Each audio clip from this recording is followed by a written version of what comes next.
श्रीगुरुभ्यो नमः। वैयाकरणं भूषणसारः। भूषणसारे इदानीं समासशक्तिनिर्णयप्रकरणं। तत्र चतुर्थकारिका व्यपेक्षावादस्य एवं युक्तिभाष्यविरुद्धत्वात् इति अस्ति। व्यपेक्षावादः युक्तिविरुद्धः भाष्यविरुद्धः च, अतः एकार्थीभाव सामर्थ्यम एकार्थी भाव रूप सामर्थ्यम अंगीकर्तव्यम इति तदर्थम अवतारिका। व्यपेक्षावादः युक्ति विरुद्धः इति पूर्वं निरूपितं। भाष्य विरुद्धः इत्यस्ति। तत्तावत् किञ्चित् वक्तव्यं। कथं वा भाष्य विरुद्धः? भाष्य विरुद्धः इत्युक्ते भाष्यम् उदाहर्तव्यं। तत्र व्याख्यायां शाङ्करी व्याख्यायां नानाकारकात् निघात युष्मदस्मदादेश प्रतिषेधः इति भाष्य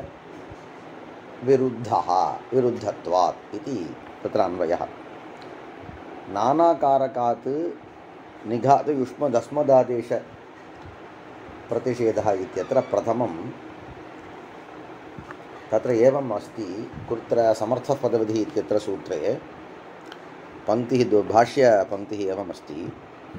अथ एतस्मिन् व्यपेक्षायां सामर्थ्ये इत्युक्ते यदि एकार्थी भावरूप सामर्थ्यम् अंगीक्रियते तर्हि योऽसौ एकार्थी भावकृतः। इदानीं व्यपेक्षा एकार्थी इति मया उक्तं वा? व्यपेक्षा सामर्थ्यं यदि अंगीक्रियते तर्हि एकार्थी भावकृतः यः विशेषः सः वक्तव्यः एव इति उक्तम्।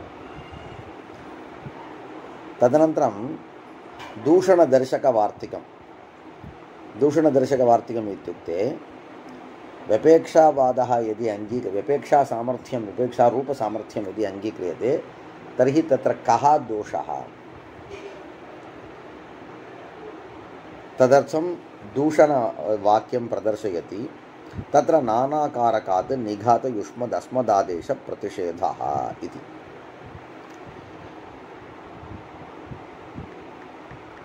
यदि व्यपेक्षा सामर्थ्यम् अंगीक्रियते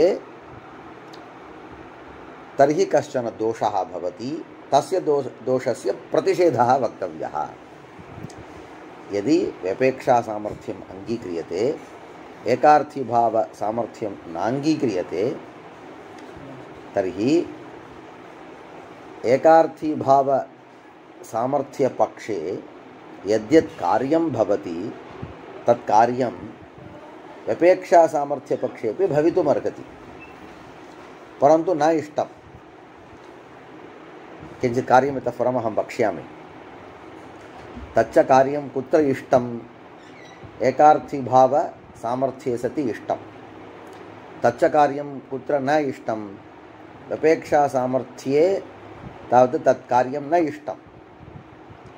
यदि त्वया व्यपेक्षा सामर्थ्यं पर्याप्तमिति अंगीक्रियते तर्हि यत्र व्यपेक्षा सामर्थ्यमेव अस्ति एकार्थी भाव सामर्थ्यं नास्ति तत्रापि तत् कार्यं प्राप्नोति। यदि प्राप्नोति तर्हि तस्य प्रतिषेधवाक्यम् अन्यत् किञ्चित् करणीयम् इति क्लेशः।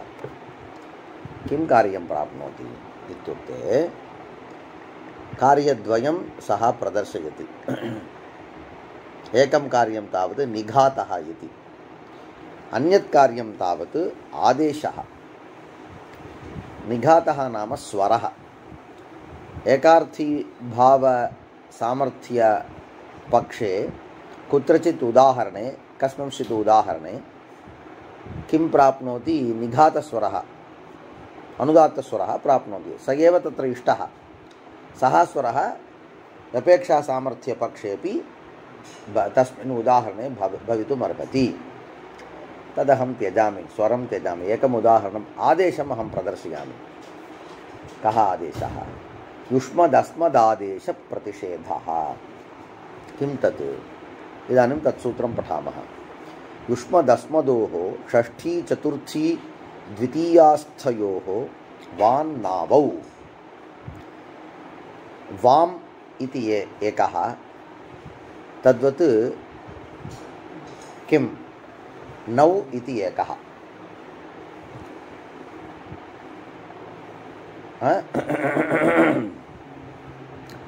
युष्मदस्मदोः इत्युक्ते युष्मद् शब्दः अस्मद् शब्दः, तयोः षष्ठी चतुर्थी द्वितीयास्थयोः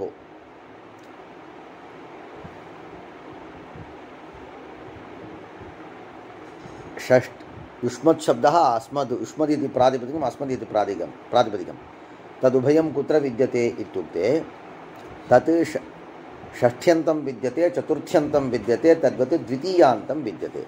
वयं क्रमेण पश्यामः, द्वितीया चतुर्थी षष्ठी इति पश्यामः, अस्माकम् अवगमसौकर्यं भवति।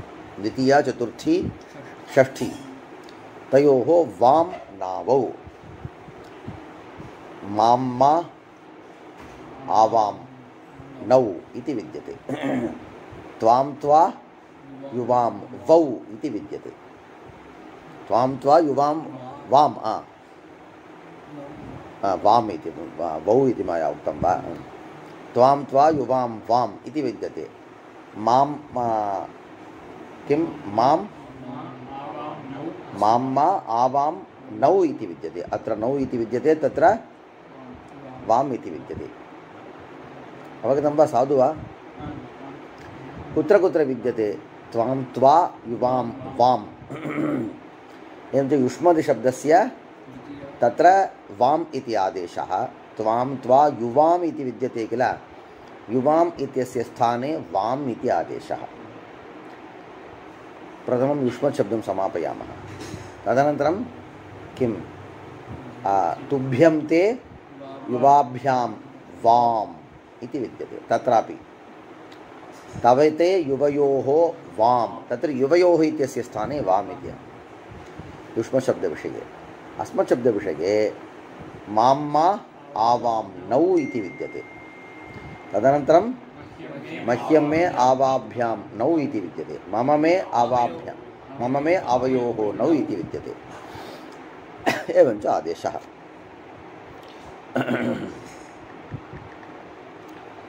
कथमस्ति अत्र? युष्मदस्मदित्येतयोः षष्ठी चतुर्थी द्वितीयास्थयोः यथासंख्यं वां नौ इत्येतावादेशौ भवतः तौ च अनुदात्तौ। अथवा स्वरमपि तत्र अमुमेव स्वयं स्वीकुर्मः। तयोः कः स्वरः भवति? अनुदात्तस्वरः। अनुदात्तस्वरः कः? निघातः एव।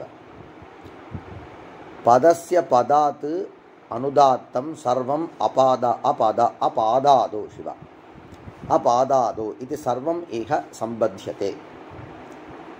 स्वर इदानीम् अस्य स्वरस्य इत्युक्ते अस्य अनुदात्तस्वरस्य प्रकरणवेलायां कस्य अनुदात्तः भवति इत्युक्ते पदात् पदस्य इति अधिकारद्वयम्। एकस्मात् पदात् परत्र यत् पदं विद्यते तस्य पदस्य अनुदात्तः। एवं च अनुदात्तस्वरः कस्य स्थाने भवति? पदात् परस्य, यस्मात् कस्माद्वा पदात् परत्र विद्यमानस्य भवति। परत्र यत् विद्यते तदपि पदं स्यात्। परत्र विद्यमानपदे बहवः वर्णाः भवेयुः, तर्हि कस्य वर्णस्य स्थाने अनुदात्तः इति चेत् सः वदति तत्र अनुदात्तं पदं तद् मया उक्तं, तत्र एकम् अनुदात्तं भवति, अन्यत् सर्वं किं भवति? अन्यत् सर्वं तावत् अनुदात्तं पदम् एकवर्जं। ननु तत्र एकं वर्णं त्यक्त्वा अन्यत् सर्वम् अनुदात्तं भवति इत्यर्थः। पदस्य पदात् अनुदात्तं सर्वम् अपादादौ, तच्च पादस्य आदौ न स्यात्। श्लोकः विद्यते किल, तत्र आरम्भे यत् पदं विद्यते तस्य किम् अयम् आदेशः न भवति, स्वरः अपि न भवति। सर्वमिह सम्बध्यते। ग्रामो वां स्वं, ग्रामः वां स्वम् इत्युक्ते युवयोः स्वं विद्यते। जनपदः नौ स्वं, आवयोः स्वं विद्यते। तत्र ग्रामो वां स्वं, जनपदो नौ स्वं, ग्रामो वां दीयते इत्युक्ते तुभ्यं ते युवाभ्यां वाम् इति। जनपदो नौ दीयते, मह्यं मे आवाभ्यां नौ इति। ग्रामो वां पश्यति, तत्र द्वितीया त्वां त्वा युवां पश्यति। पश्यतु, अत्र सर्वत्र अयम् इदं लक्षणम् अन्वेति। सर्वत्र ग्रामो वां स्वयम् इत्यत्र ग्रामः इति पदं विद्यते, तर्हि युवाम् इति विद्यते। ग्रामः इति पदात् परत्र युवाम् इति विद्यते।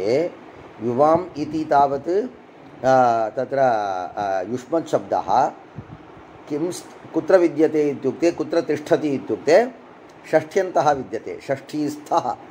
एवञ्च तस्य अयम् आदेशः युवाम् इत्यस्य स्थाने वाम्, तस्य च निघातस्वरः किमिति, ग्रामो वाम् इति। किञ्च अयं कुत्र विद्यते, अपादादौ, पादस्य आदिः नास्ति। यदि श्लोकः तत्र पादचतुष्टयं, द्वितीयपादस्य आदौ यः विद्यते सः पूर्वपादस्य अन्ते विद्यमानपदात् परत्र एव भवति। पदात् परं पदं भवति, परन्तु पादस्य आदौ स्यात्। एवञ्च तस्य किं भवति, एतत् सर्वं न भवति।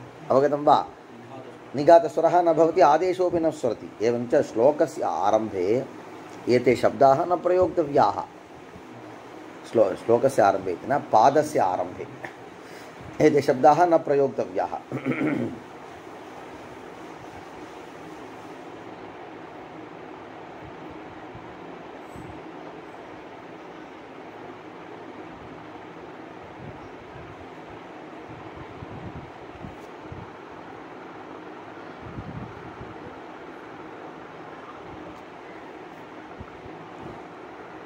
भवतु, अवगतं वा? सर्वम् आगतमिति। अत्र एकवचन बहुवचनान्तयोः आदेशान्तरविधानात् अन्यः प्रश्नः। इदानीं द्वितीयास्थस्य, चतुर्थीस्थस्य, षष्ठीस्थस्य इति उक्तं सूत्रे, परन्तु उदाहरणप्रदर्शनवेलायां केवलं द्विवचनान्तविषये एव उदाहरणं दीयते। प्रथमायां तद्वत् प्रथमान्त एकवचने बहुवचने च किमर्थम् उदाहरणं न प्रदर्श्यते इति प्रश्नः। मां मा इति विद्यते, तत्र किमर्थं तावत् नौ आदेशः नास्ति, त्वां त्वा, तत्र त्वाम् इति पृच्छति। तस्य उत्तरं वदति अयं, तत्र तयोः स्थाने अन्यः आदेशः विहितः, विशिष्य विहितः। तत्र द्वितीयाविषये किम् अयम् आदेशः, षष्ठ्याम् अयम् आदेशः, मम मे इति आदेशः, नः इति आदेशः इति एवं तावत् विशिष्य विहितत्वात् एकवचन बहुवचनान्तयोः आदेशान्तरविधानात् द्विवचनान्तयोः एतौ आदेशो विज्ञायेते। विशिष्य सूत्रे वाक्यं नास्ति। पाणिनिः स्वयमेव कांश्चन विषयान् सामान्यतया वदति। किं शिष्यः स्वयमेव आवाप उद्वापाभ्यां निश्चिनुयात् इति। षष्ठी चतुर्थी द्वितीयास्थयोः इति किं, ग्रामे युवाभ्यां कृतं, ग्रामे ग्रामः तदेव, ग्रामे युवाभ्यां कृतम् इति विद्यते। किम् एतत् युवाभ्याम् इति? स्थग्रहणं श्रूयमानविभक्त्यर्थम्। इह माभूत् अयं युष्मत्पुत्रः इत्युक्ते द्वितीयास्थस्य युष्मदः, द्वितीयास्थस्य अस्मदः इति। द्वितीयास्थ इति स्थशब्दः किमर्थं प्रयुक्तः इत्युक्ते द्वितीया विभक्तिः यदा श्रूयते तदानीमेव अयमादेशः। यत्र द्वितीया विभक्तिः नास्ति परन्तु द्वितीयायाः अर्थः विद्यते, युष्मच्छब्दोऽपि विद्यते, तत्र न भवति। कुत्र? समासे। युष्मत्पुत्रः इति वदामः, तत्र तव पुत्रः इत्येव किल अर्थः। एवञ्च तत्र षष्ठ्यर्थः विद्यते, अवगतं वा? युष्मच्छब्दोऽपि विद्यते, तत्र युष्मच्छब्दस्य स्थाने अयमादेशः कः? नौ आदेशः भवेद्वा इत्युक्ते न भवति। एवञ्च स्थग्रहणस्य तत्फलम् इति प्रदर्शयति। एतत् सर्वं कुत्र विद्यते? काशिकायां विद्यते। एवमस्ति। इदानीं प्रकृतम् एतद् तस्य अस्य च कः सम्बन्धः इति पश्यामः। किम् उक्तं? व्यपेक्षासामर्थ्यं यदि अङ्गीक्रियते, एकार्थीभावसामर्थ्यं नाङ्गीक्रियते तर्हि किं भवति? अयं भेदः व्यपेक्षासामर्थ्यम् इत्युक्ते वस्तुतः तयोः अर्थयोः सामर्थ्यं तयोः भवति, अर्थयोः पदार्थयोः एव भवति सामर्थ्यम्। एवमेव किल, एकार्थीभावः वा भवतु व्यपेक्षा वा भवतु, पदार्थयोः मध्ये एव किल सामर्थ्यं। व्यपेक्षासामर्थ्य एकार्थीभावस्य च अयं भेदः विद्यते। एकार्थीभावसामर्थ्ये ययोः पदार्थयोः सामर्थ्यम् अस्माभिः साध्यते, साधयितुं इष्यते, तयोः पदार्थयोः वाचकौ यौ शब्दौ तयोः अपि प्रयोगः स्यात्। कदा? एकार्थीभावसामर्थ्ये।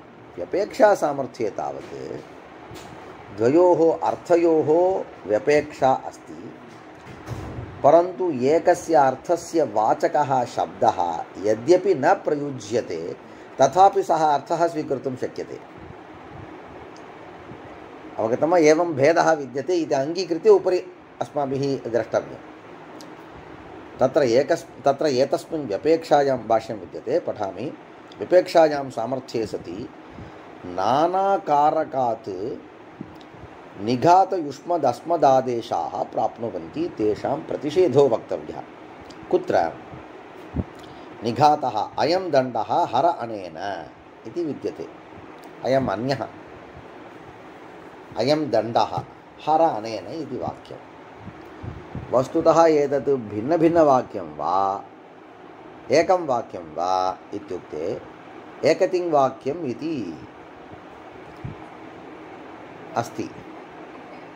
अयं दण्डः इत्यत्र किं नास्ति, क्रियापदं नास्ति। हर अनेन इत्यत्र हर इति क्रियापदम् अस्ति। तर्हि हर अनेन इति पृथग् वाक्यम्, अयं दण्डः इति पृथक्। अयं दण्डः इति वाक्यं वा इति पृष्टे तिङन्तं नास्ति, तर्हि तद् वाक्यं न भवितुमर्हति इति वयं वदामः। परन्तु तत्र एकः न्यायः विद्यते, अस्ति हि भवन्ति परः अप्रयुज्यमानोऽपि अस्ति इति।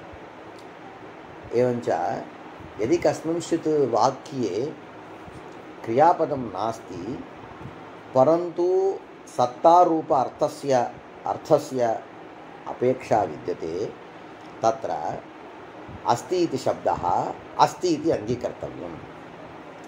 अस्ति हि इत्युक्ते अस् धातुः, भवन्ति परः इत्युक्ते भूधात्वर्थकः, अप्रयुज्यमानोऽपि अस्ति। तर्हि किम्? अयं दण्डः इत्यत्र यद्यपि क्रियापदं नास्ति, तर्हि अस्ति इति पदम् अध्याहर्तव्यम्। एवञ्च अयं दण्डः इति एकं वाक्यं, हर अनेन इति पृथग् वाक्यम्। अवगतं वा? परन्तु प्रयोगः कथं कृतः? अयं दण्डः इत्येव प्रयुक्तम्। इदानीमेव पश्यतु, शब्दः न प्रयुक्तः, शब्दार्थः अस्माभिः अङ्गीक्रियते।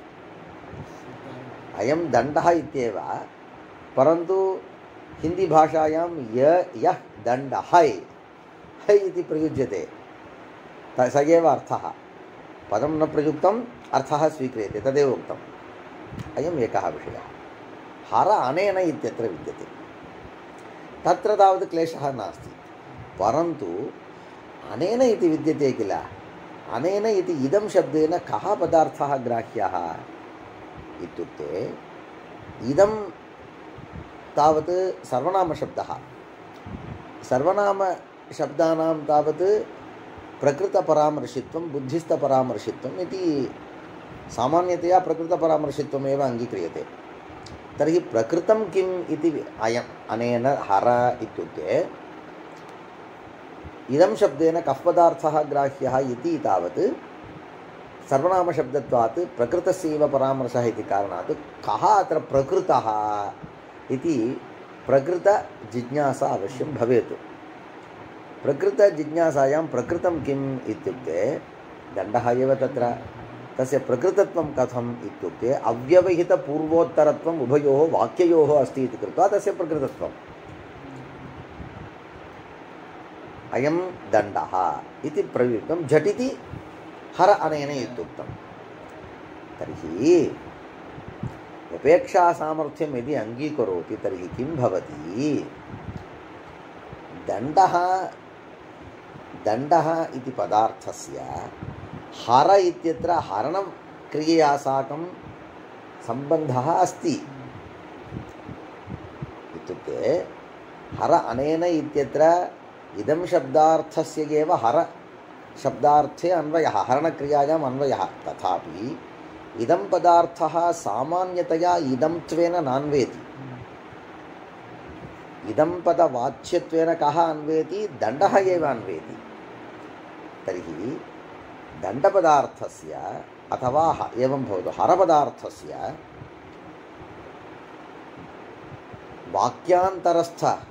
वाक्यान्तरप्रतिपादितदण्डपदार्थेन साकं सामर्थ्यमस्ति किं तत् सामर्थ्यं व्यपेक्षासामर्थ्यम्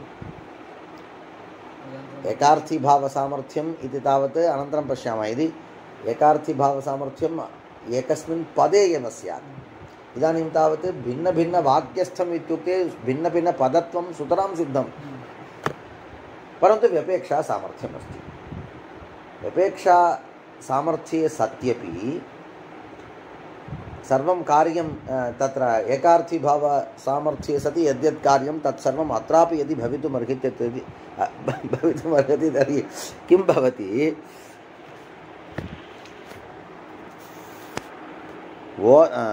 किं भवति अस्ति तत्र निघातस्वरः अयं दण्डः हर अनेन इत्यत्र तत् सूत्रान्तरं तत् इदानीं न स्मरामि त्यजामि तत् अयं दण्डः हर अनेन इत्यत्रापि किं भवति हर इत्यस्य निघातस्वरः प्राप्नोति किं कारणं दण्डः इति पदं विद्यते परत्र हर इति वस्तुतः हरपदार्थस्य अनेन इति पदार्थेन साकमेव अन्वयः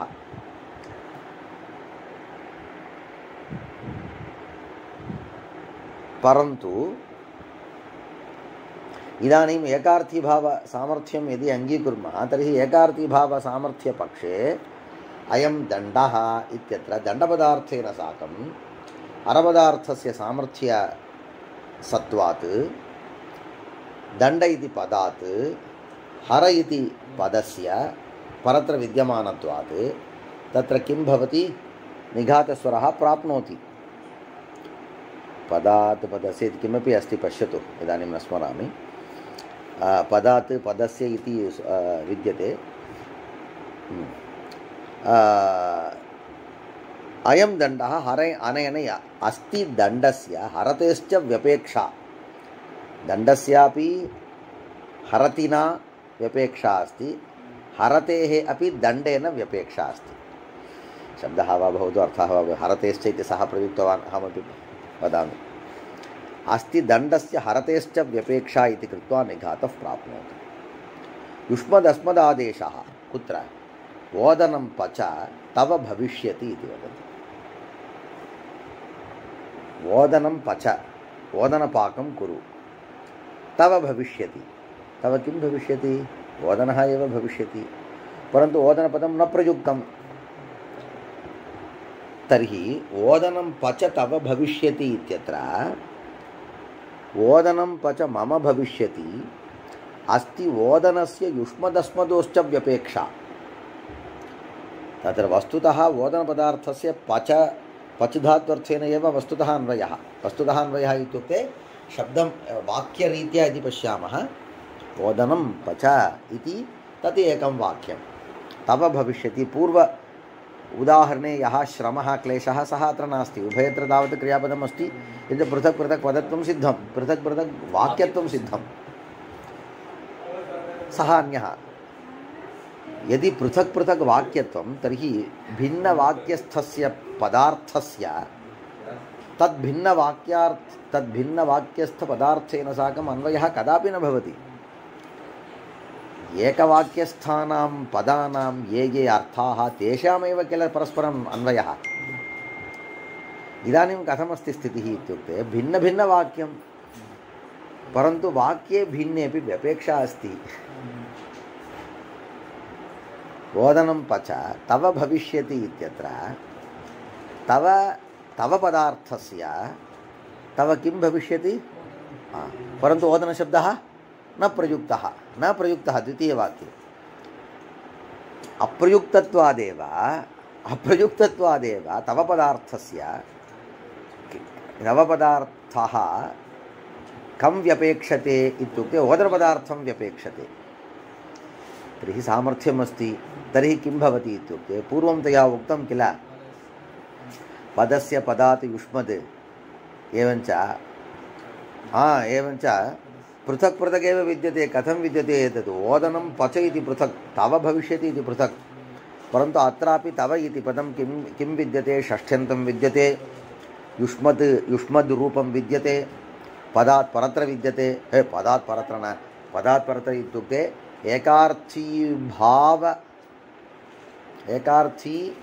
भाव विशिष्ट अर्थ प्रतिपादक पदात् परस्य एव इत्युक्ते तथा न अपेक्षा सामर्थ्यं मया अङ्गीक्रियते। एवञ्च यद्यपि समानवाक्य घटित पद उपस्थाप्यत्वं यद्यपि नास्ति, तथापि भिन्नवाक्य घटित पदोपस्थाप्य पदार्थ व्यपेक्षा कस्य विद्यते, अस्य विद्यते। कस्य, तव इत्यस्य विद्यते इति कारणात् तव इत्यस्यापि किं भवति, ते आदेशः भवति। ते वा तवते, तदेव तवते युवयोः वाम् इति, वां नावादयः इति तत्र द्वितीयावचने उक्तम्। अतः तावत् किं भवति, ते इति आदेशः भविष्यति प्रथमाविषये।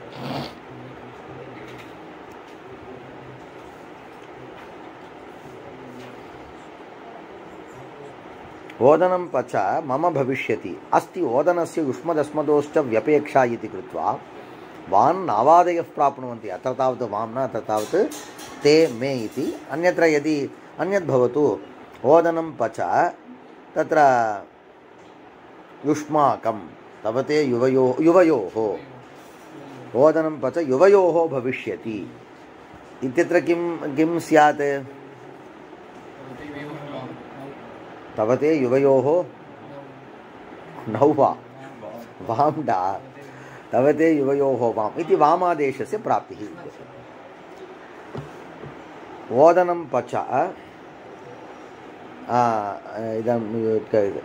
मम मे आवयोः भविष्यति, तत्रापि किं भवति, नौ प्राप्नोति।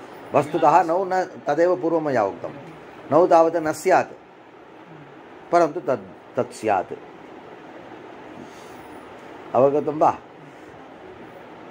अस्ति ओदनस्य युष्मदस्मदोश्च व्यपेक्षा इति कृत्वा वान् नावादयः प्राप्नुवन्ति इत्यस्य एवं तस्य तादृशप्रयोगे एतत् तात्पर्यं।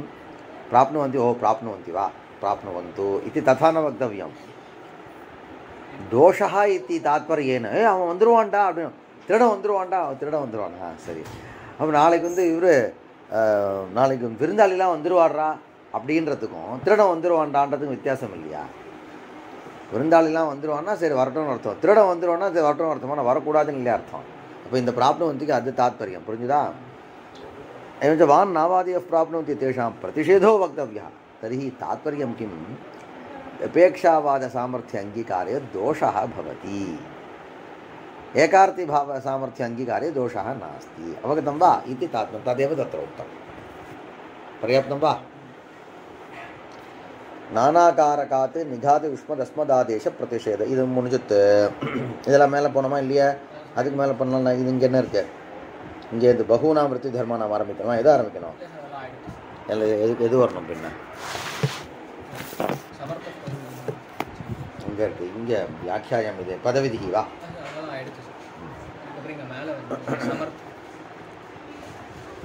इदानीं तत्र राजविषये कस्मादारभ्य पाठनीयं वदतु। यथा राजपुरुषः इत्ययं समासः तदर्थकं विग्रहवाक्यं राज्ञः पुरुषः इति, अस्य च यः अर्थः तद् एतद्वा विग्रह समर्थः इति शब्दस्य विग्रहवाक्याभिधाने शक्तः सन् साधुः तदपि इति सूत्रार्थस्य भाष्यात् लाभात् समर्थः इति शब्दस्य तत्र तत्र ग्रन्थेषु बहुधा व्याख्यानं कृतं विद्यते। समर्थः इत्युक्ते सामर्थ्ययुक्तः इति। तत्र च सामर्थ्यम् एकार्थीभावसामर्थ्यम् अङ्गीकर्तव्यम् इति एकः पक्षः, अपेक्षासामर्थ्यम् अङ्गीकर्तव्यम् इति एकः पक्षः। समर्थः इत्यत्र एकः व्याख्याता एवमिति समः अर्थः इति। समार्थः इत्युक्ते विग्रहवाक्यस्य यः अर्थः तदर्थ अभिधाने यः विग्रहवाक्यस्य यः अर्थः तत्समः एव अर्थः यदि स्यात् तदानीं तत्समः एव अर्थः पदविधेः स्यात्। समर्थः पदविधिः।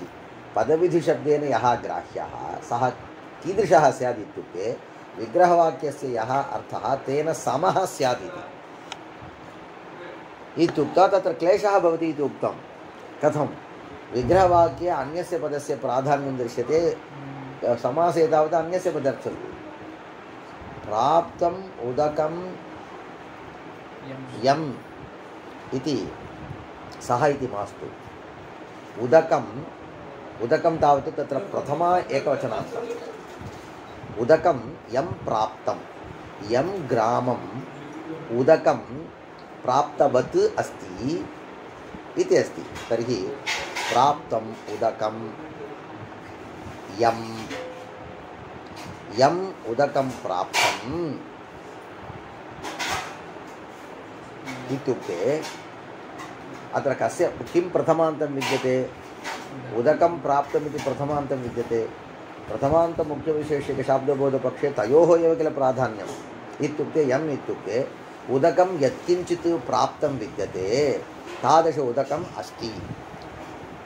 यं प्राप्तं नाम प्राप्तवत् तत् उदकम् अस्ति इत्युक्ते अस्ति पदार्थे कस्य अन्वयः? उदकपदार्थस्य एव अन्वयः प्रधानतया कर्तृत्वेन। समासे प्राप्तोदकः, कः प्राप्तोदकः? ग्रामः। एवञ्च वाक्ये ग्रामपदार्थः तावत् कर्म विद्यते, अप्रधानः विद्यते। समासे तावत् ग्रामपदार्थः प्रधानः अस्ति, उदकपदार्थः अप्रधानः अस्ति। तर्हि समार्थः इति कथं नास्ति इति व्याकरण राजगोपालन्।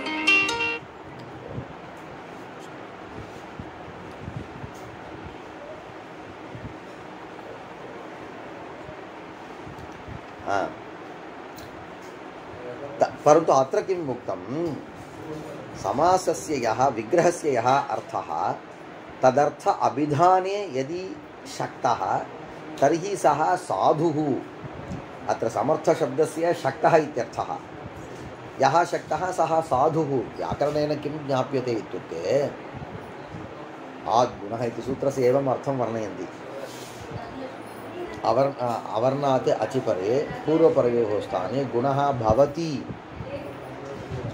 गुणः विधीयते इति अर्थः इति पठनवेलायां वयं पठामः। गंगा अवर्णात्, उदकम् अचिपरे पूर्वपरयोः स्थाने गुणः भवति इत्युक्ते ओकारः गुणः विधीयते। तर्हि गंगोदकम् इति किल वयं पठामः। कश्चन पृच्छति, इदानीं शास्त्रेण इदानीं विधिवाक्यं विद्यते, धर्मशास्त्रं विद्यते, वेदवाक्यं विद्यते। अज्ञातः कश्चन विषयः ज्ञाप्यते, स एव विधिः। दर्शपूर्णमासाभ्यां शब्दकामो यजेत इत्युक्ते दर्शयागः पूर्णमासयागः इति कश्चन विद्यते इति न जानाति कोऽपि। स्वर्गः इति कश्चन पदार्थः विद्यते इत्यपि न जानाति। स्वर्गं गन्तुं दर्शपूर्णमासयागौ एव तत्र कारणे इत्यपि अथवा कारणम् इत्यपि सः न जानाति। यत् अज्ञातार्थज्ञापकः विधिः इत्युक्ते अहं तावत् सामान्यतया वदामि, मीमांसकः तावत् मया साकं युद्धं न कुर्युः, ननु स्वर्गं जानाति प्रका इति सामान्यतया अहं वदामि। दर्शपूर्णमासः तावत् साक्षात् ज्ञातः एव, एवं सूक्ष्मतया कोऽपि परिष्कारः स्यात् तस्मिन् शास्त्रे। अहं तत्सर्वं त्यज सामान्यतया वदामि। शास्त्रम् एतद्वाक्यं मास्तु स्वर्गः इति कश्चन अस्ति इति कथं वा ज्ञातुं पारयामः। शास्त्रे पुनः पुनः स्वर्गः स्वर्गः इति विद्यते तदेव किल। यदि इदं वाक्यं नास्ति तर्हि अन्यत् किञ्चित् वाक्यं स्यात् अथवा अन्यः कश्चन उपायः अङ्गीकृतव्यः एव। किञ्च दर्शयागः इति कश्चन वेदेनैव किल ज्ञेयं। दर्शः इति यागः, दर्शयागं यद्यपि कश्चन अनुतिष्ठति वयं पश्यामः, तथापि स एव दर्शः इति तावत् वेदेन किल बोधनीयं। तत्सर्वं मनसि ஏன்னா நான் சொல்ல போய் உடனே யாராவது ஒருத்தர் கேட்டுட்டு அப்படிலாம் இல்லைன்னு சொல்ல போகிறாளேன்னு எனக்கு அவன் ஏதோ தேவையான அளவுக்கு தான் தொட்டுண்டு போகிறோம். किं पृच्छति तत्तावत् विधिः। एतद् विधिः नास्ति किल। गङ्गोदकम् इत्यत्र आकारात् परत्र उकारे सति एकादेशः ओकारः भवति लोकः न जानाति वा। गङ्गोदकम् इति सर्वोऽपि प्रयुङ्क्ते तर्हि किं शास्त्रेण इत्युक्ते एवं शास्त्रस्य अर्थः अकारात् ओकारे परे गुणः स्यात् इति न अर्थः। यः गुणः श्रूयते सः साधुः इत्यर्थः। तस्य साधुत्वं बोध्यते शास्त्रेण। एवञ्च सर्वेषु सूत्रेषु अयमेव क्रमः। षष्ट्यन्तं समर्थेन सुबर्थेन सह समस्यते इति न विधिः। समर्थेन सुबन्तेन साकं षष्ट्यन्तस्य यः समासः सः साधुः। तदेव समर्थः पदविधिः इति सूत्रस्य यः पदविधिः विग्रहवाक्य अर्थ अभिधाने यः पदविधिः समर्थः सः साधुः इत्यर्थः। एवञ्च स एव साधुः इति। यः पदविधिः समासादिः विग्रहवाक्यार्थाभिधाने न समर्थः सः न साधुः इति। एवञ्च भार्याराज्ञः पुरुषः देवदत्तस्य इत्यत्र यद्यपि राज्ञः इति षष्ठ्यन्तं विद्यते, पुरुषः इति प्रथमान्तं विद्यते, तथापि अनयोः किं नास्ति, व्यपेक्षा नास्ति इति कारणात् अनयोः अहं तावत् भार्याराज्ञः इति वाक्ये विद्यमान राज्ञः इत्यस्य पुरुषः देवदत्तस्य इति वाक्ये विद्यमान पुरुषः इति पदेन साकं समासं करिष्यामि इत्युक्ते तत् असाधुः। किं कारणम् इत्युक्ते विग्रहवाक्यस्य यः अर्थः तदर्थाभिधाने अयम् इत्युक्ते राजपुरुषः इति त्वया सम्पाद्यमानं पदं तावत् अशक्तः। किं कारणं तत्र तावत् ராஜபதார்த்தस्य भार्यापदार्थेनैव साकम् अन्वयः पुरुष அவன் இதான் விஷயம். சிலெல்லாம் சொன்னால் வளவலான்னு இருக்கும், ஆனால் பங்கி சமயத்தில் ஓடாமல் போயிடும். सूत्रार्थस्य भाष्यात् लाभात् अदेव पाठनीयं वा अत्र भाष्या लाभ तत्र हि पृथगर्थानाम् एकार्थीभावः सामर्थ्यं। तदपि पृथगर्थानाम् इत्युक्ते राज्ञः पुरुषः इत्यत्र पृथगर्थौ स्तः एवं भवतु पद तत्र वाच्यौ पृथगर्थौ स्तः। वाच्यपदार्थौ कथं स्तः, पृथगर्थौ स्तः। तत्र पृथगर्थानाम् एकार्थीभावः सामर्थ्यं। पृथगर्थानां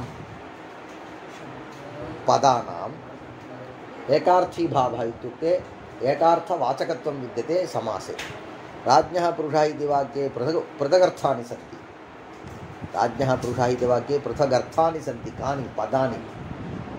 पृथक् पृथक् अर्थाः अथवा पृथक् अर्थाः येषां तानि पृथगर्थानि पदानि अथवा पृथगर्थे पदे पृथगर्थानि। समासे एकार्थानि इत्युक्ते एकः एव अर्थः येषां तानि एकार्थानि अथवा एकार्थे एकार्थानि इत्युक्तं। तत्र पश्यतु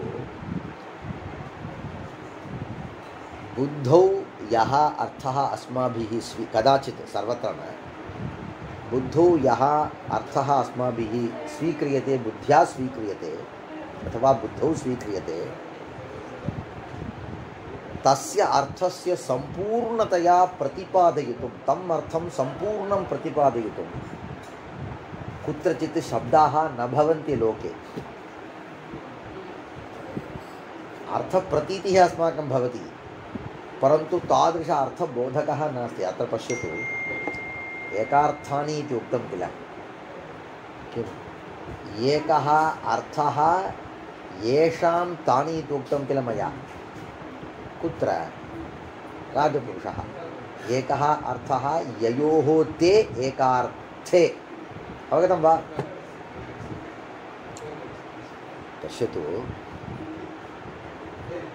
राज्ञः पुरुषः इत्यत्र द्वौ अर्थौ, राजपुरुषः इत्यत्र एकः एव अर्थः। एवञ्च एकः अर्थः ययोः इत्युक्ते राजपुरुष इति समासघटक राजपुरुषशब्दयोः इत्यर्थः। तदेव किल वक्तव्यम्।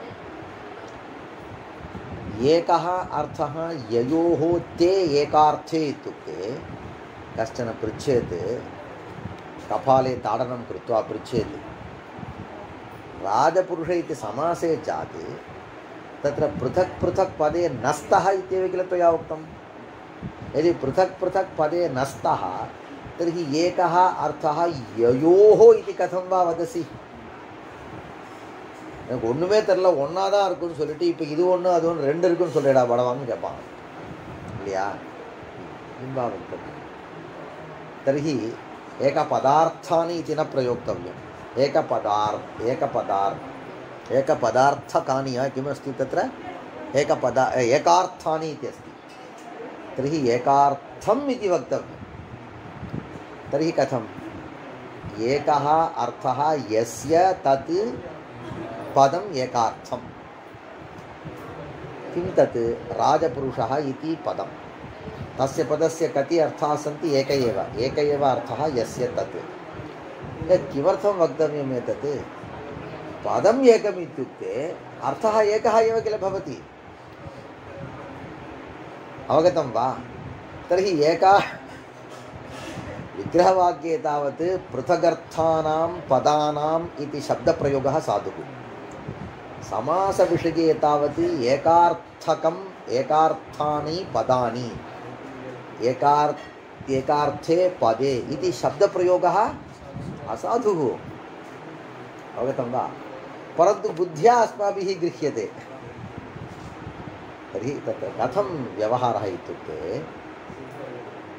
सत्यं राजपुरुषः इत्यत्र सिद्धान्ते अस्माभिः एकमेव पदम् अङ्गीक्रियते, परन्तु तत्र राज इति अयम् अंशः, अयम् अवयवः राज्ञः इति व्यस्ते यत् पदं तेन सदृशः विद्यते।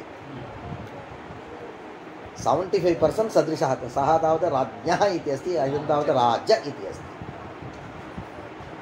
एवञ्च पुरुष इत्यपि सदृशः विद्यते। एवञ्च एकः अर्थः ययोः इति उक्तं किल, तत्र ययोः इत्यनेन अस्माभिः किं स्वीक्रियते? राजपुरुषपदघटक राज इत्यंश, पुरुष इत्यंश, एतत् सदृश राज्ञः पुरुषः इति पदद्वयनिष्ठद्वित्वमादाय, एवञ्च अवस्थान्तरस्थद्वित्वमादाय,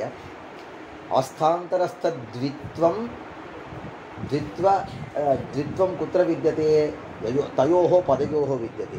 तत् पदसादृश्यम् अनयोः पदयोः विद्यते। अनयोः अंशयोः विद्यते इति कृत्वा अनयोः अपि बुद्ध्या पदत्वम् आरोप्य, यत् तावत् पृथक् पदत्वं नास्ति तद् आरोप्य व्यवहारः। एवञ्च आरोपवादः लोके सर्वत्र भवति இல்லையா? வேற என்ன சொல்ல முடியும் எங்கே மட்டும்? இல்லைன்னா ஒன்று பண்ண முடியும். நீனா पृथगर्थानां एकार्थी भावः तत् साधु। पृथगर्थानां पृथक् ये अर्थाः तेषाम् अर्थानाम् एकार्थी भावः भवति। तदपि कथम्? अवस्थान्तरमादाय एव, विग्रहरूप अवस्थाम् आदाय, विग्रहरूप अवस्थान्तरे ये वाच्याः अनेकार्थाः सन्ति तेषाम् एव अत्र कथमस्ति एकार्थत्वमस्ति अवगतम् அது இந்த அதில் ப்ராப்ளம் இல்லை எனக்கு சமாசே ஏகார்த்தானி நீ அந்த சப்தத்தில் ப்ராப்ளம் புரிஞ்சுதா கௌத்துவம் அதெல்லாம் யாரும் பார்க்க மாட்டா ஸ்கிப் பண்ணிட்டு போயிட்டே இருக்கிறது தான் ரொம்ப யோசிச்சா யாராவது அந்த சப்தத்துக்கு யோசிச்சா அது மாதிரி கேள்வி கேட்டால் பார்க்கணும் तत्र सामर्थ्यम् असत् न वचनशतेनापि विधातुं शक्यते तदेव मया उक्तम् इति समर्थस्य सामर्थ्यविशिष्टस्य साधुत्वं विधीयते इति लभ्यते इति भावः पदोद्देश्यक तत्र किम् अस्ति पदोद्देश्यकविधित्वं च कृत् तद्धितसमासैकशेष सनाद्यन्तधातुरूपासु पञ्चस्वपि वृत्तिष्वस्त्येव इति उक्तम् तत् पठितं वा पदानां विधिः इति सम्बन्धसामान्यषष्ठ्या समासे वैवक्षिकः पाश्चात्यबोधविषयः पदानां विधिः इति सम्बन्धसामान्यषष्ठ्या समासे वैवक्षिकः किमस्ति समासे वैवक्षिकः पाश्चात्यबोधविषयः अयमर्थः किमस्ति पदोद्देश्यकविधित्वं च तदस्ति तदेव वा पदोद्देश्यकविधित्वं च तत्र अस्ति पदानां विधिः सम्बन्धसामान्यषष्ठ्या समासे वैवक्षिकः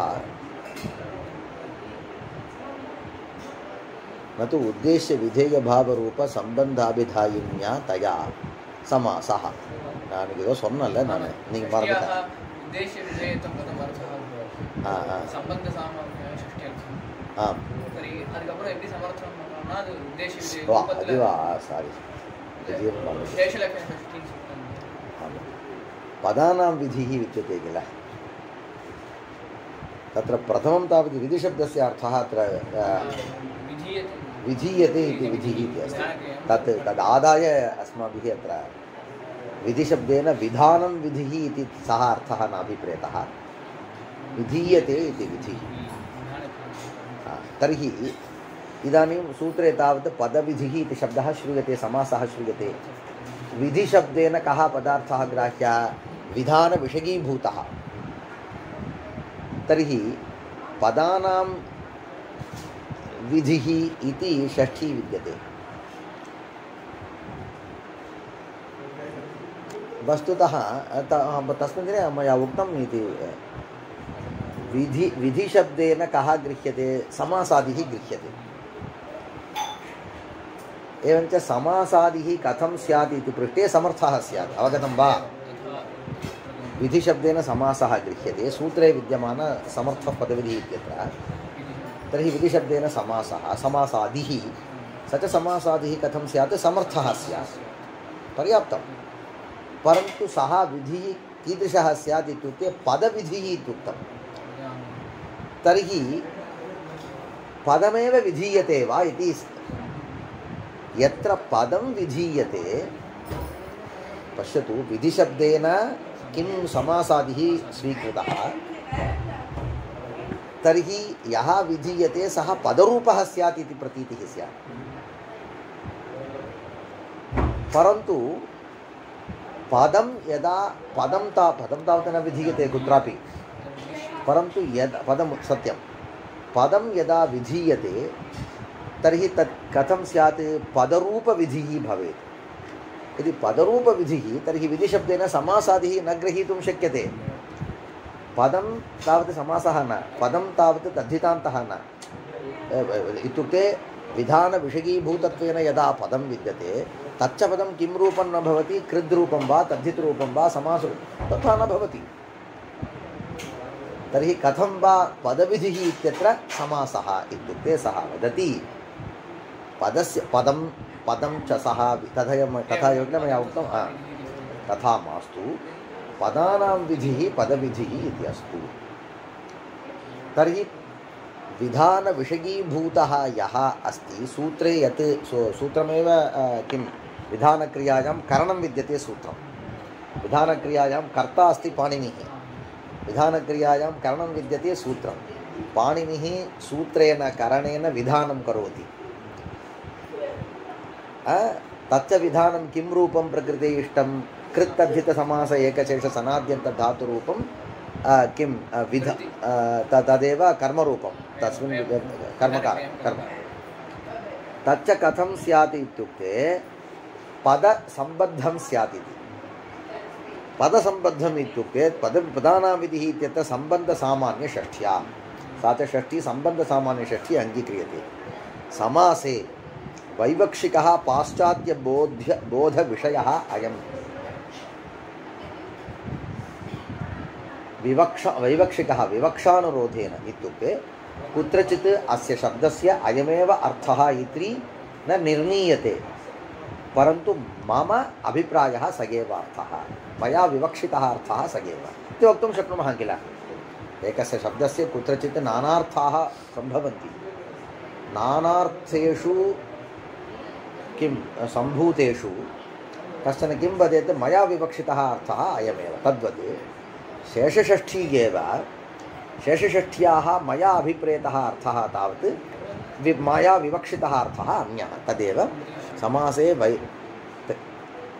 समासे इत्युक्ते विधिशब्देन कः गृह्यते समासः एवञ्च समास अनन्तरं तत् किं रूपं स्यात् तत्र पदत्वं सम्पद्यते समासे वैवक्षिकः पाश्चात्यबोधविषयः इत्युक्ते राज्ञः पुरुषः इति तावत् अलौकिकविग्रहः राजन् नस् पुरुषः सु इति तावत् अयमेव अलौकिकः ரொம்ப நாளாச்சு போடலாம் நடத்தி राजन् नस् पुरुषः सु इति तावत् अलौकिकः राज्ञः पुरुषः तावत् इति लौकिकः इदानीं किं समर्थः पदविधिः इति किम् उद्दिश्य प्रवृत्तम् इत्युक्ते राजन् नस् पुरुषासु इति एतद्वाक्यम् उद्दिश्य एव तत् सूत्रं प्रवृत्तम् अत्र समासः अत्र इत्युक्ते राजन् नस् पुरुषासु इत्यत्र समासः त्वया कर्तव्यः वा यदि कर्तव्यः तर्हि तेन समर्थः भवति वा तेन इत्युक्ते राज्ञः पुरुषः इत्यत्र यः नानार्थक किमस्ति तत्र नानार्थक पृथगर्थकत्वं विद्यते पृथगर्थाः सन्ति तेषाम् एकार्थी भावः यदि अत्र भवेत् तर्हि अयं साधुः कः साधुः राजन् नस् पुरुषासु इत्यत्र यः विधीयते समासः अथवा यः समासः लोकेन क्रियते सः साधुः स च समासः प्रकृते किं रूपः पदसम्बन्धी विद्यते एतत् पदमेव नास्ति किल इत्युक्ते समास अनन्तरं पदत्वं भवति किल राजन् नस् पुरुषासु इत्यत्र समुदायस्य पदत्वं नास्ति पश्यतु राजन् नस् इत्यस्य पदत्वं विद्यते पुरुषासु इत्यस्य पदत्वं विद्यते राजन् नस् पुरुषासु इत्यस्य पदत्वं नास्ति किं कारणं तत् सुबन्तं नास्ति समुदायस्य सुबन्तत्वं नास्ति तर्हि समुदायस्य सुबन्तत्वे सत्येव सुबन्तत्वे तिङन्तत्वे वा सत्येव तस्य पदत्वं भवति तर्हि पदसम्बन्धित्वम् इतः परं यः आगमिष्यति समासः तस्य पदसम्बन्धित्वं वक्तुं शक्यते इदानीं पदत्वं नास्ति इति कृत्वा पदसम्बन्धः विधेः समासादेः नास्ति इति कृत्वा पदानामिति प्रयोगः कथमिति पृच्छति अवगतं वा सम्बन्धः नास्ति सः वदति सामान्यषष्ठी मया अङ्गीक्रियते सामान्यषष्ठ्याः अनेके अर्थाः यथा वा तव निकटे उक्तम् अलः विधिः इत्युक्ते एव सर्वेषामपि कारकाणां सङ्ग्रहः भवति इत्युक्तं किल तद्वत् पदस्य विधिः इत्युक्ते एव इत्युक्ते एव इति पदस्य विधिः इत्युक्ते पदोद्देश्यकविधिः इत्यपि भवितुमर्हति तर्हि पदानि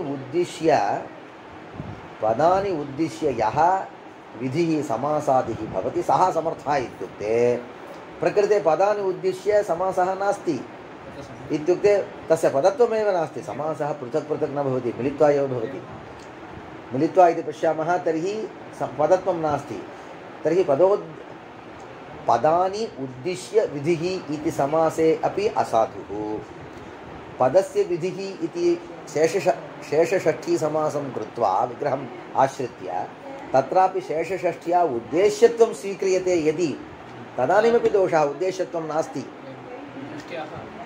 षष्ठ्याः उद्देश्यत्वम् इति अर्थः तर्हि किं भवति पदोद्देश्यकविधिः पदोद्देश्यकविधिः इत्युक्ते उद्देश्ये कानि न सन्ति पदानि न सन्ति अथवा एवं मास्तु पदानि इति बहुवचने भ्रमः भवति उद्देश्यं किं नास्ति पदं नास्ति तथा भवति यदि उद्देश्यं पदं पदरूपं नास्ति तर्हि पदोद्देश्यकविधिः समासः न भवति एवञ्च षष्ठ्याः उद्देश्यम् इति अर्थः अपि न ग्राह्यः परन्तु विवक्षावशात् समासकालान्तरे यत् भावि विद्यते पदं यत् भावि विद्यते पदत्वम् इति वक्तव्यं किल पदम् इति न वक्तव्यं यदि भावि विद्यते पदत्वं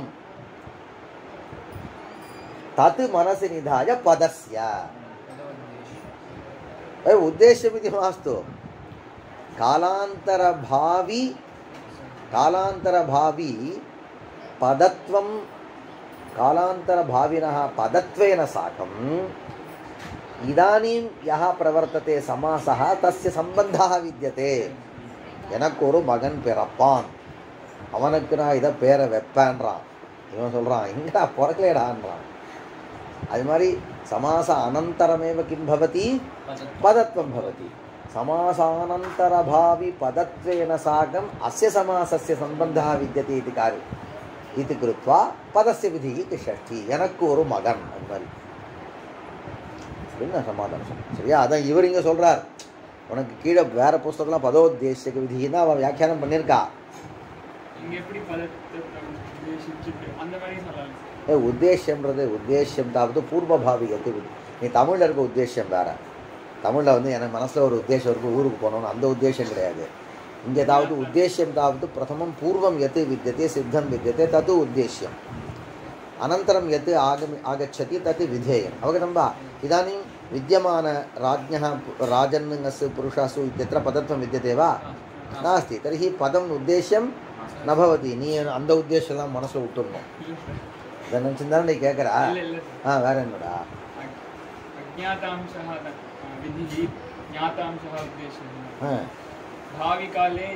ज्ञातांशः अपि न परन्तु तथा प्रकृते सिद्धः स्यात् बुद्धिया ज्ञातः न சொல்லக்கூடாது நீ प्रकृते किम् उद्देश्यवचनं पूर्वं विधेयं च ततः परम् उद्देश्यं सिद्धं स्यात् अवगतं वा वस्तुतः सिद्धं बुद्ध्या सिद्धम् इति तथा मास्तु इदानीम् अयं व्यवहारः बाह्यव्यवहारः बौद्धव्यवहारः नास्ति भवतु அந்த உத்தேசம்லாம் இல்லைடா இங்கே இவர் என்ன பண்ணுறாரு இந்த சமாசத்துக்கு சரி பண்ணுறாரு வேற ஒன்றும் இல்லை என்ன சொன்னேன் நான் समासे वैवक्षिकः पाश्चात्यबोधविषयः पाश्चात्यबोधः इत्युक्ते समास अनन्तरमेव कश्चन बोधः भवेत् तस्मिन् बोधे कः विषयः स्यात् पदत्वं विषयः स्यात् एवञ्च तेन पदत्वेन साकं पूर्वं भूतस्य समासस्य पश्चाद्भाविना साकं सम्बन्धः इति कृत्वा तन्मनसि निधाय பாரு இங்கே வச்சுக்கோ இதெல்லாம் இவ்வளோ சொல்லுவார் எல்லா சாஸ்திரக்காரர்களும் அப்படி தான்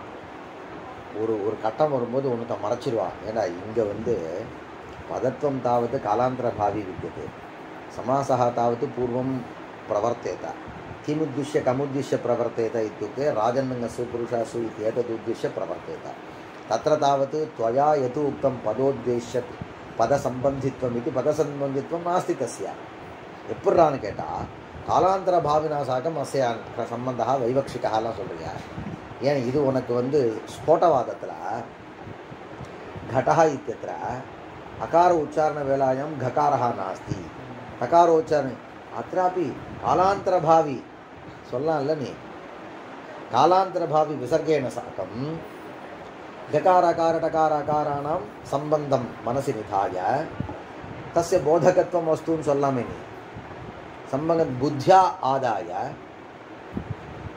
बोधकत्वं அப்ப நீ என்ன सहितत्वं தானே இங்க சொல்ற நீ என்ன பண்ண पदस्य पदशब्देन यः कश्चन पदार्थः गृह्यते तस्य विधिशब्देन यः पदार्थः गृह्यते तस्य च परस्परं सम्बन्धः विद्यते इति कल्पनीयं तदर्थं त्वया किम् उच्यते इत्युक्ते पूर्वकालभावी विद्यते समासः पाश्चात्यभावी विद्यते पदत्वं पाश्चात्यभाविना साकम् अस्य सम्बन्धः वैवक्षिकः सम्बन्धः विद्यते इति कृत्वा षष्ठीप्रयोगः साधुः இதே மாதிரி உபாயத்தை நீ அங்கே சஞ்சாரம் பண்ணி பாரு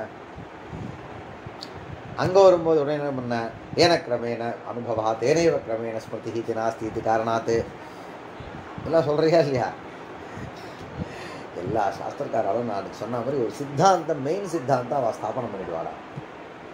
இந்த மெயின் சித்தாந்த ஸ்தாபனம் பண்ணுறதுக்கு பலமான வாக்கியங்களை வச்சு அதை ஸ்தாபனம் பண்ணிடுவாள். ஒரு 10 வாக்கியத்தை வச்சு பிரதான சித்தாந்தத்தை ஸ்தாபனம் பண்ணிடுவாளா. அப்புறம் இதுதான் மைண்டில் ஏற்றின்றுவா. நீ எது வந்தாலும் அது தன்ன மாதிரி பரிஷ்காரம் பண்ணி போவான். பெரும்பாலும் அப்படிதான்டா. அதை தான் அங்கே உங்கள் உபாயங்கள் இருக்குது, அதை போட்டு லக்ஷணம் லட்சியம் வியஞ்சனம் அப்படி போய் எப்பயாவது போட்டு பண்ணிவிட்டு நாம் இவ எப்படி அழகாக பேசுகிறான்னு புரிஞ்சுக்கணும். அவ்வளோதான் நம்ம வேலை. சீரியஸெல்லாம் ஆகக்கூடாது. பதான விதி சம்பந்த சாமானிய ஷஷ்டியா சமாசே வைவக்ஷிகா பாश्चात्यबोध விஷய அயமர்த்தா. அயமர்த்தா இல்லையா? நதூದ್ದೇಶ್ಯಕ விதேய பாவ ரூப சம்பந்தாபிதாயன்யா தயா சமாசः. தயா இத்துக்தே ஷஷ்டியா. ஷஷ்டியா இத்துக்தே பதானாம். இப்போ பாருங்க, இதெல்லாம் அதான் பசங்கள் பாடம் நடத்துறது கஷ்டம். இப்போ இவ விளையாடுறதுலாம் அங்கே பிரயோகம் பண்ணிருக்கக்கூடிய சப்தத்தில் விளையாடுறா. இப்போ நாம் பேசிட்டு இருக்கக்கூடிய அர்த்தத்தையே விட்டுட்டா. ஏதோ போகிற போக்கில் ஏதோ கெட்ட வாக்கியம் திட்டினா, நீ என்ன எப்படி திட்டம், எங்கள் அம்மா அப்படி ஆடுறான் அதுக்கே போக இல்லையா? இப்படி இப்போ அதுதான் இங்கே பாரு. இப்போ விஷயம் போயிடுது. பதவிதிகின்ற சப்தம் அங்கே இருக்குது. அதுக்கு நீ என்ன பதசிய விதின்னு சொல்லிட்ட. பதசிய ஷஷ்டி அங்கே வந்தது. ஷஷ்டிக்கு உண்டான உடனே ஷஷ்டியை பற்றியான விஷயம் வந்துடுது. நது உத்தேசிய. அப்போ ஷஷ்டிக்கு அநேகார்த்தம் வரும்பொழுது காலாந்தரபாவி பதத்வம் ஆதாய அஸ்ய சமாசஸ்ய காலாந்தரபாவினா பதத்வேன சாகம் யः சம்பந்தः सोऽपि सम्बन्धः षष्ठ्या गृहीतुं यदि शक्यते तर्हि तया एव षष्ठ्या उद्देश्य विधेय भावरूप सम्बन्धोऽपि गृहीतुं शक्यते किल அப்படின்னு கேட்டார். அதுதான் பதில். வைவக்ஷிகா. நான் அதை விவக்ஷ பண்ணல. அது சப்தம் அதுக்காக தான். உத்தேश्य विधेय भाव रूप संबंध अभिधायिन्या तया. तया इत्युक्ते षष्ठ्या समासः. कुत्र षष्ठ्या? पदस्य इत्यत्र षष्ठ्या. षष्ठ्याः उद्देश्य विधेय भाव रूप संबंधः नार्थः. புரியுதா? மயா பூர்வம் யஹ அர்த்தः பிரதிபாதித்தः स एव அப்படின்னு அர்த்தம். ஆனால் இது வரும். இது சதஸில் வரும்போது அவங்களுக்கு ஒரு துணை யாராக கேட்டுட்டே இருப்போம். அதுக்காக உபயோகப்படுவது. तादृश संबंधस्य संसर्गतया एव भानस्य अनुभव सिद्धत्वेन समासे तद् अयोगात्.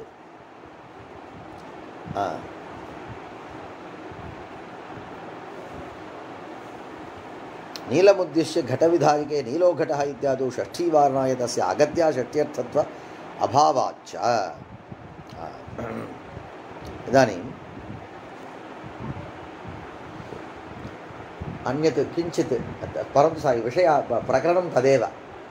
इत्युक्ते पदस्य विधिः इत्यत्र षष्ठी संसर्गषष्ठी इत्युक्ते उद्देश्य विधेय भावरूप सम्बन्धं मनसि निधाय एव सम्बन्धार्थे एव सा षष्ठी. इति किमर्थं वक्तुं तव तत्र विवक्षा मम अत्र विवक्षा इति स्वीकर्तुं शक्यते वा इति सः पृच्छति. परन्तु पश्यतु, यः एवं पृच्छति सः तावत् अन्धकूपे पातयितुमेव सः एवं वदति. पश्यतु, पदस्य षष्ठी इति षष्ठी विद्यते. षष्ठ्याः सम्बन्धसामान्यमर्थः इत्युक्ते सम्बन्धसामान्यशब्देन उद्देश्य विधेयभावोऽपि गृहीतुं शक्यते. इत्युक्ते पदानि उद्दिश्य यः विधिः सः विधिः इत्यर्थं कल्पयितुं शक्नुमः.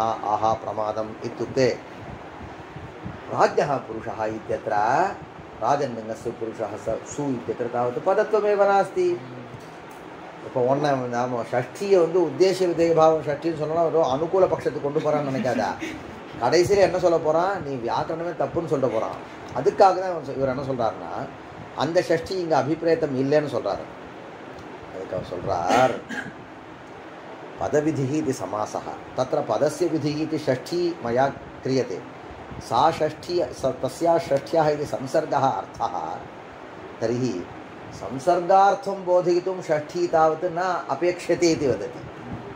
किं रूपं? कुत्रचित् द्वयोः पदार्थयोः मध्ये विद्यमानं संसर्गं बोधयितुं षष्ठी नापेक्ष्यते. कुत्रचित् इत्युक्ते कुत्र? यत्र एकम् उद्दिश्य अन्यः कश्चन विधीयते तत्र उद्देश्यस्य विधेयस्य च मध्ये यः सम्बन्धः तं संसर्गं प्रतिपादयितुं तं सम्बन्धं प्रतिपादयितुं षष्ठ्याः आवश्यकता नास्ति। एवं वा? कथम् इत्युक्ते सः वदति, कश्चन विद्यते, सः घटपदार्थं न जानाति, वर्णान् जानाति। एकस्मिन् कोष्ठे तावत् बहवः पदार्थाः सन्ति। त्वं श्वेतवर्णं जानाति वा? जानामि। नीलवर्णं जानाति वा? जानामि। रक्तवर्णं जानाति वा? जानामि। कपिशवर्णं जानाति वा? सर्वं वदति। पीतं जानाति वा? हरितं जानामि। तर्हि वर्णज्ञानं विद्यते, पदार्थज्ञानं नास्ति। घटः पदार्थ घटमानय इति वदति, सः कोष्ठं गत्वा प्रकोष्ठं गत्वा घटपदार्थं न जानामि इति वदति। तर्हि वदति यः नीलः स एव घटः। वर्णज्ञानं विद्यते किल, बहवः पदार्थाः सन्ति, तत्र नीलवर्णः यः अस्ति स एव घटः, तम् आनय। तर्हि इदानीं किं, तस्य ज्ञातः पदार्थः नीलः, अज्ञातः पदार्थः घटः। तर्हि नीलः इति उद्देश्यं, घटः इति विधेयं, तयोः नीलघटपदार्थयोः उद्देश्यविधेयभावसम्बन्धः अस्ति। एवञ्च तत्र किं नीलस्य घटमानः इति प्रयुज्यते वा? नास्ति। नीलः घटः इत्यस्य यः नीलः सः घटः इत्यर्थः। तर्हि नीलः घटः इति प्रयोगे नीलघटयोः उद्देश्यविधेययोः मध्ये यः संसर्गः तं संसर्गं बोधयितुं षष्ठी न प्रयुज्यते। एवञ्च त्वया पदस्य विधिः इत्यत्र संसर्गरूपम् अर्थं बोधयितुमेव षष्ठी इति यदि त्वया उच्यते, उद्देश्यविधेयभावयोः संसर्गः इत्युक्ते अन्यः संसर्गः न, उद्देश्यविधेययोः मध्ये विद्यमानसंसर्गं बोधयितुं षष्ठी इत्युक्ते तादृश उद्देश्यविधेययोः मध्ये विद्यमानसंसर्गं बोधयितुं षष्ठी नापेक्षते भोः। संसर्गः अस्ति, परन्तु तत्र बोधकत्वेन बोधिकात्वेन षष्ठी नापेक्षते। कुत्र इव नीलः घटः इति तद्वदति। तादृशसम्बन्धस्य संसर्गतया एव भानस्य, संसर्गतया, संसर्गः नाम कः? नीलः घटः इति तत्र सः प्रयोगः विद्यते। यः नीलः सः घटः इति, तर्हि सः प्रयोगादेव स एव संसर्गः, सः प्रयुक्तत्वम् इति संसर्गः विद्यते तयोः। एवञ्च सः प्रयोगेन एव नीलः इति किञ्च उद्देश्यवचनं पूर्वमिति पूर्वप्रयुक्तत्वं। संसर्गः इत्युक्ते सः प्रयुक्तं तत्रापि पौर्वापर्यविशिष्टत्वेन प्रयुक्तत्वं। तत्र पूर्वप्रयुक्तत्वं कस्य? नील इति पदस्य। उत्तरप्रयुक्तत्वं कस्य? घटपदस्य। सः प्रयुक्तत्वं कस्य? उभयोः। एवञ्च एतादृशसंसर्गेण एव उद्देश्यविधेयभावरूपसम्बन्धः प्रतीयते, कस्य न प्रतीयते? अनुभवसिद्धत्वेन। मया उक्तं किल, संसर्गतया एव भानस्य अनुभवसिद्धत्वेन। एवञ्च तादृश अनुभवसिद्ध उद्देश्यविधेयभावरूपसंसर्गबोधकत्वेन पदस्य इत्यत्र षष्ठी स्वीकारः व्यर्थः। समासे तदयोगात्, समासे इत्युक्ते पदविधिः इति समासे, नीलमुद्दिश्य घटविधायके, नीलो घटः इत्यादौ तदेव वदति। अतः प्रयोगं பண்ணுற விதம் பார் பெரியவா எவ்வளோ. நீலமுद्दिश्य घटविधायके என்ன டே உங்களுக்கு தான் நீலமுद्दिश्य घटत्व विधायके இல்லை. ஐயாக்கால் நீலமுद्दिश्य घटது இதெல்லாம் சொல்லக்கூடாது, எப்போ பார்த்தாலும் தொப்பரத்தையும் போட்டு நீலமுद्दिश्य घटविधायके. घटविधायकत्वं नाम घटविषयक ஞானவிதாயகத்துவம் इति. அப்போ ஞானத்துக்கு விதேயத்துவம் கிடையாதுன்னா உடனே அதுதான் போயிட்டே இருக்கும். அது நீலமுद्दिश्य घट பதார்த்தத்தை விதானம் பண்ண முடியாதுடா. அப்போ என்ன, घट பதார்த்த விஷயக்க ஞான விதாயகம்னு சொல்லணும். ஞானத்தை விதானம் பண்ண முடியாது, அடுத்த கேள்வி கேட்பான் என்ன. அப்போ घट பதார்த்த விஷயக்க ஞானானுகூல சாமக்ரி விதாயக்கேன்னு அது ஏதாவது ஒரு சமர்த்தனம் பண்ணி சொல்லுவாங்க. ஞானத்தை சொல்ல முடியாது, அந்த ஞானத்தை விதிக்க முடியாது. ஏன்னா சொல்ல உடனே வரட்டோம்னா உனக்கு ஞானம் வந்துடுமான்னு வராது. அப்போ அது அனுகூலமான சாமக்ரிகள்லாம் வந்து அவனுக்கு உடனே அந்த ஞானம் வரும். இது சொல்கிறக்கல்லடாவா சொல்லணும். ஒன் டைம் கற்றுக்கணும்னு நினைக்கிறேன், நீ கற்றுத்தர மாட்டேன்ற. நீலமுத்திஷ்ய घट विधाजके नीलो घटः इत्यादौ षष्ठी वारणाय तस्याः अगत्या षष्ट्यर्थत्व अभावाच्च त्वया यदि उद्देश्य यत्र यत्र परस्परं पदार्थयोः उद्देश्यत्वं विधेयत्वं च उद्देश्यत्व विधेयत्वरूप सम्बन्धः इष्टः तादृशसम्बन्ध अभिधानाय षष्ठी इष्टा इति यदि त्वया उच्यते तर्हि अत्रापि षष्ठी स्यात्. एवञ्च अत्र षष्ठी वारणाय त्वया किं स्वीकर्तव्यम्? उद्देश्यविधेयभावसम्बन्ध अभिधानं षष्ठ्या न भवति इति वक्तव्यम्. अङ्गीकृतं वा? तर्हि पदविधिः इत्यत्र नास्ति. तस्याः अगत्या षष्ट्यर्थत्व अगत्या गत्यन्तर अभावात् षष्ठ्याः सः अर्थः नास्ति. षष्ट्यर्थत्व अभावाच्च यत्तु समासस्थले उद्देश्यविधेयभावः एव न प्रतीयते इति तन्न अन्यद्वदति. परन्तु एतावत् महता विचारेण त्वया तावत् उद्देश्य विधेय भावरूप संसर्ग बोधकत्वेन षष्ठी नेष्टा अत्र इति त्वया उच्यते किल. अन्यः कश्चन शङ्कते. मम संशयः. कः संशयः? प्रकृते उद्देश्य विधेय भावे सत्येव तादृश उद्देश्य विधेय भावक बोधकत्वेन षष्ठी आगच्छति वा न वा इति वादः. परस्परम् उद्देश्य विधेय भावः एव नास्ति इति सः अन्यः कश्चन. कयोः? राजन्नङ्गस्य पुरुषासु इत्यस्य पदविधिः समासस्य च उद्देश्य विधेय भावः एव नास्ति इति कश्चन वदति. यत्तु समासस्थले उद्देश्य विधेय भावः एव न प्रतीयते इति तत् न अन्यः मया उक्तं किल. अन्यत्र गतम् एल्लत्तैயும் விட்டுட்டார். तन्न लोहितोष्णीषाः ऋतुतः प्रचरन्ति इत्यादौ प्राप्ताप्राप्तविचारेण इति अन्यः विषयः.